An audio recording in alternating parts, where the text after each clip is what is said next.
போக்குவரத்தில் பணிபுரிந்து பணி ஓய்வு பெற்றுள்ள மூத்த குடிமக்கள் அனைவருக்கும் அன்பான காலை வணக்கம்.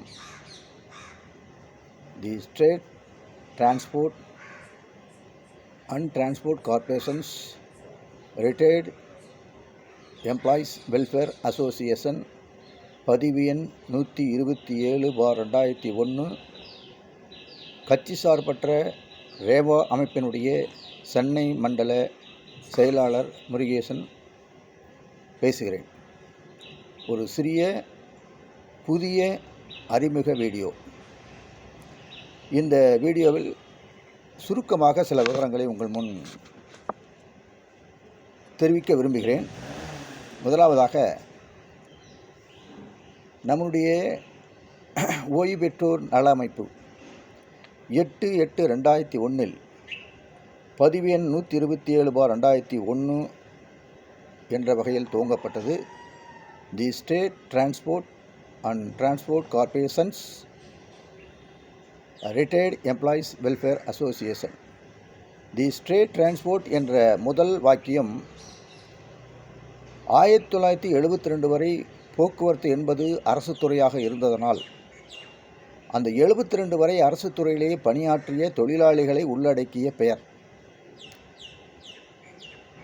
டிரான்ஸ்போர்ட் கார்ப்பரேஷன்ஸ் என்ற பெயர் தமிழகம் முழுவதும் உள்ள 72க்கு பின்னால் கழகங்களாக பிரிக்கப்பட்டு தமிழகம் முழுவதும் எல்லா மாவட்டங்களிலும் கழகங்கள் உருவாக்கப்பட்ட சூழலில் அதில் பணிபுரிந்த தொழிலாளியை உள்ளடக்கியதாக அந்த பேர் இருக்கிறது. ஆக இரண்டுபட்ட தொழிலாளர்களுடைய ஒரு இணக்கத்தை இந்த ரெண்டு பேரும் வெளிப்படுத்துகிறது. அந்த அடிப்படையில் இந்த பேர் உருவாக்கப்பட்டது.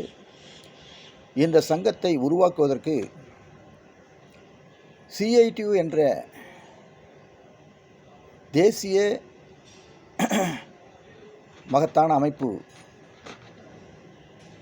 மூத்த தலைவர்கள் இந்த வெல்ஃபேர் அசோசியேஷனை உருவாக்குவதற்கு வழிகாட்டினார்கள். இந்த வெல்ஃபேர் அசோசியேஷனை உருவாக்குவதற்கு அன்றைக்கு போக்குவரத்திலே CIT தொழிற்சங்கத்திலே சிறப்பாக செயல்பட்ட 9 தோழர்கள் இணைந்து இந்த சங்கத்தை உருவாக்கினார்கள். M Chandran, T Mayandi, A Raiman, R Srinivasan, V Chandran, A Govindarajan, M Muthuchelian, R Gurumoorthy, P Gokuladas, இப்படிப்பட்ட CITயினுடைய பணிக்காலத்திலே சிறப்பாக செயல்பட்ட தலைவர்கள் இந்த 9 பேரும் அந்த அமைப்பை உருவாக்கினார்கள். இந்த அமைப்பை ஆரம்பத்திலே துவங்கும் போது MTC, SCTC அண்டு PATC இந்த 3 கழகங்களை பிரதிநிதித்துவப்படுத்தக்கூடியவர்கள் தான் இந்த 9 பேர் இருந்தாங்க. காலப்போக்கில் போக்குவரத்து கழகங்களிலே ஓய்வு பெற்ற தொழிலாளிகள் எல்லா கழகங்களிலும் பெருமளவில் ஓய்வு பெற்றதன் அடிப்படையில் அந்தந்த மாவட்டங்களில் ஓய்வு பெற்ற தொழிலாளியை இந்த அமைப்பிலே இணைப்பதற்காக மிகப்பெரிய விரிவுபடுத்தப்பட்டது. அந்த விரிவுபடுத்தப்படக்கூடிய சூழ்நிலையில் ஒரு 6 மாநில மாநாடுகள் இந்த அமைப்புக்கு நடத்தப்பட்டிருக்கிறது. முதலாவதாக சென்னையில் முதல் மாநாடு, திருச்சியில் 2வது மாநாடு, மதுரையில் 3வது மாநாடு, கோவையில் 4வது மாநாடு, திண்டுக்கல்லில் 5வது மாநாடு, சேலத்தில் 6வது மாநாடு.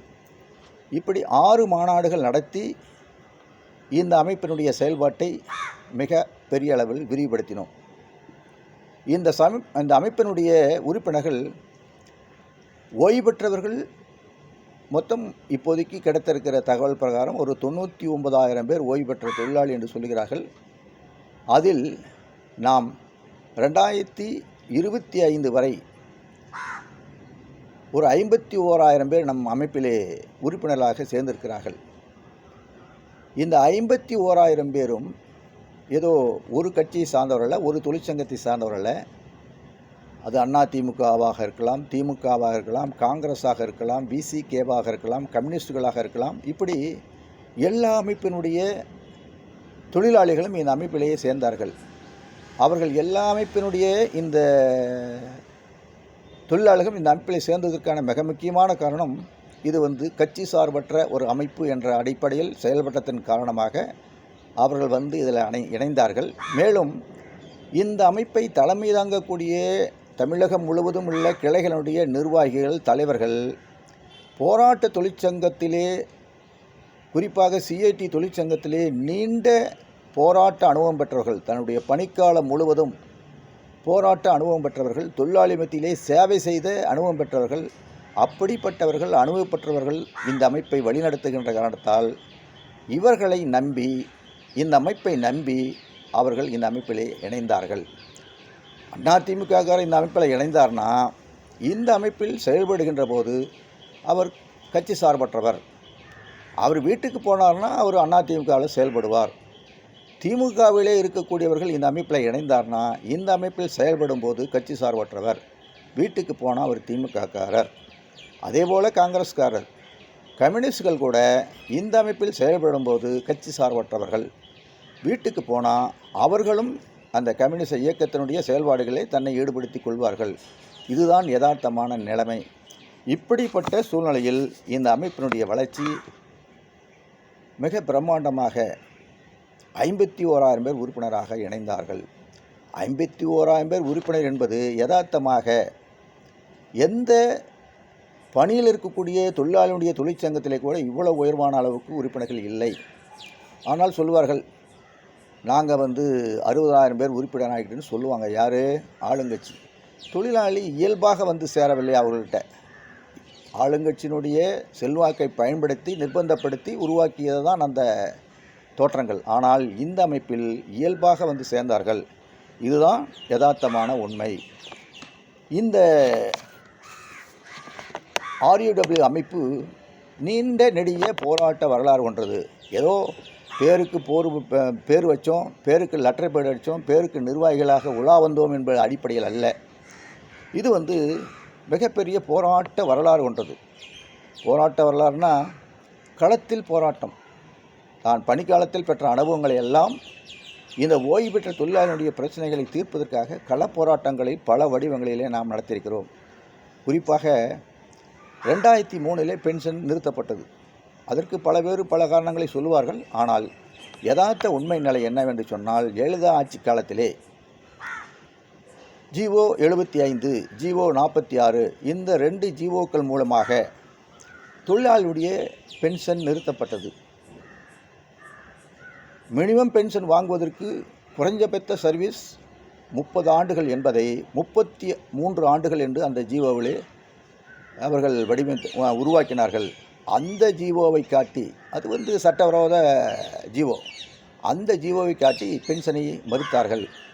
அதை ஒட்டி அன்றைக்கு RUW அமைப்புகள் துவக்க நிலையில் இருந்த சூழ்நிலையில் போராட்ட தொழிற்சங்கமான சிஐடி மூலமாக அந்த வழக்கை நடத்தி வெற்றி பெற்று தொழிலாளிக்கு பெற்றுத்தந்தோம். இது முதல் நடவடிக்கை. அதற்கு 2006 விஆரில் விருப்பு ஓய்வில் சென்ற தொழிலாளிக்கு, விருப்பு ஓய்வுலாம் அந்த தொழிலாளி கடைசி காலத்தில் பணி செய்ய முடியாத ஒரு சூழ்நிலையில் உடல்நிலை காரணமாக, பல்வேறு பிரச்சனைகள் காரணமாக அவர் விஆரில் தான் போயாகணுங்கிற ஒரு நிர்பந்தத்தின் காரணமாக விஆரில் சென்றவர்களுக்கு 2006 முதல் கிட்டத்தட்ட ஒரு 800க்கும் மேற்பட்ட தொழிலாளிகளுக்கு பென்ஷன் வழங்கப்படவில்லை. என்னென்னா, நீ மினிமம் 20 வருஷம் சர்வீஸ் இருக்கணும், 50 வயசை தாண்டி இருக்கணும் என்று இந்த 2 நிபந்தனைகளையும் காரணம் காட்டி அவர்களுக்கு பென்ஷன் மறுக்கப்பட்டது. இதை ஒட்டி நாம் மனு கொடுத்தோம், போராடினோம். அரசு பணியவில்லை. நீதிமன்றத்திலே சென்று வழக்காடினோம். WP 276/2006 என்ற வழக்கை நடத்தி 10/1/2013 தொழிலாளிக்கு பென்ஷன் கொடுக்க வேண்டும் என்று தீர்ப்பை பெற்றோம். இதை எதிர்த்து WA 22/11/2013 என்ற ரிட்டப்பில் வழக்கை தாக்கல் செய்தார்கள். அது 18/10/2014 தள்ளுபடி செய்யப்பட்டது. தள்ளுபடி செய்யப்பட்ட பின்னால் அரசாங்கம் பென்ஷன் கொடுத்திருக்க வேண்டும், ஆனால் வழங்கப்படவில்லை. அதை எதிர்த்து கண்டம் பெட்டிஷன் போட்டோம். 31/92/2014 கண்டம் பெட்டிஷன் போட்டு இந்த வழக்கை நடத்தினோம். அதில் 23/2/2015 பென்ஷன் கொடுக்க வேண்டும் என்று இறுதி தீர்ப்பை பெற்றோம். அதன் மூலம் 2015 வரை காத்திருந்த அந்த சுமார் 800க்கும் மேற்பட்ட தொழிலாளிகளுடைய குடும்பங்களுக்கு பென்ஷன் பெற்று தந்தோம்.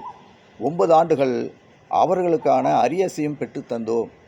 ஆக நிர்கதியாக இருந்த 800 தொழிலாளிகளுக்கு குடும்பங்களுக்கு ஒரு மறுவாழ்வை உருவாக்கி கொடுத்த அமைப்பு இந்த RUW அமைப்பு.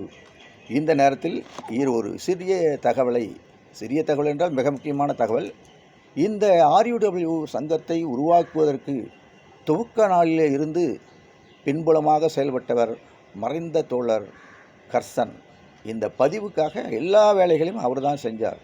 அதற்கு பின்னால் 2005 இருந்து அந்த RUW அமைப்பினுடைய மாநில பொதுச் செயலாளராக செயல்பட்டு பல்வேறு சட்ட போராட்டங்களை அவர்கள் முன்னின்று நடத்தினார்கள்.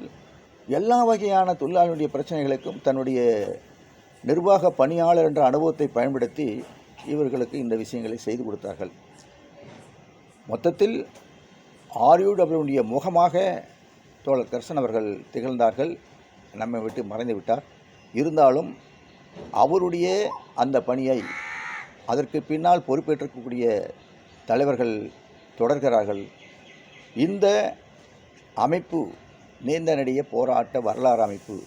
இப்படிப்பட்ட வரலாற்று பின்னணியோடு இருக்கிற அமைப்புகள் யாரும் ஓய்வு பெற்றோர் நல அமைப்பில் இல்லை. ஆனால் இன்றைக்கி தினம் ஒரு சங்கம் உருவாகிட்டு இருக்குது ஓய்வு பெற்றோர் மத்தியில். அது என்ன நோக்கம் என்பது நாம் பின்னால் பல அம்சங்களில் பேசுவோம். இந்த அளவுக்கு இன்றைக்கு இந்த அறிமுக வீடியோவை பதிவு செய்து உங்களிடமிருந்து விடைபெற்றுக் கொள்கிறேன். நன்றி, வணக்கம்.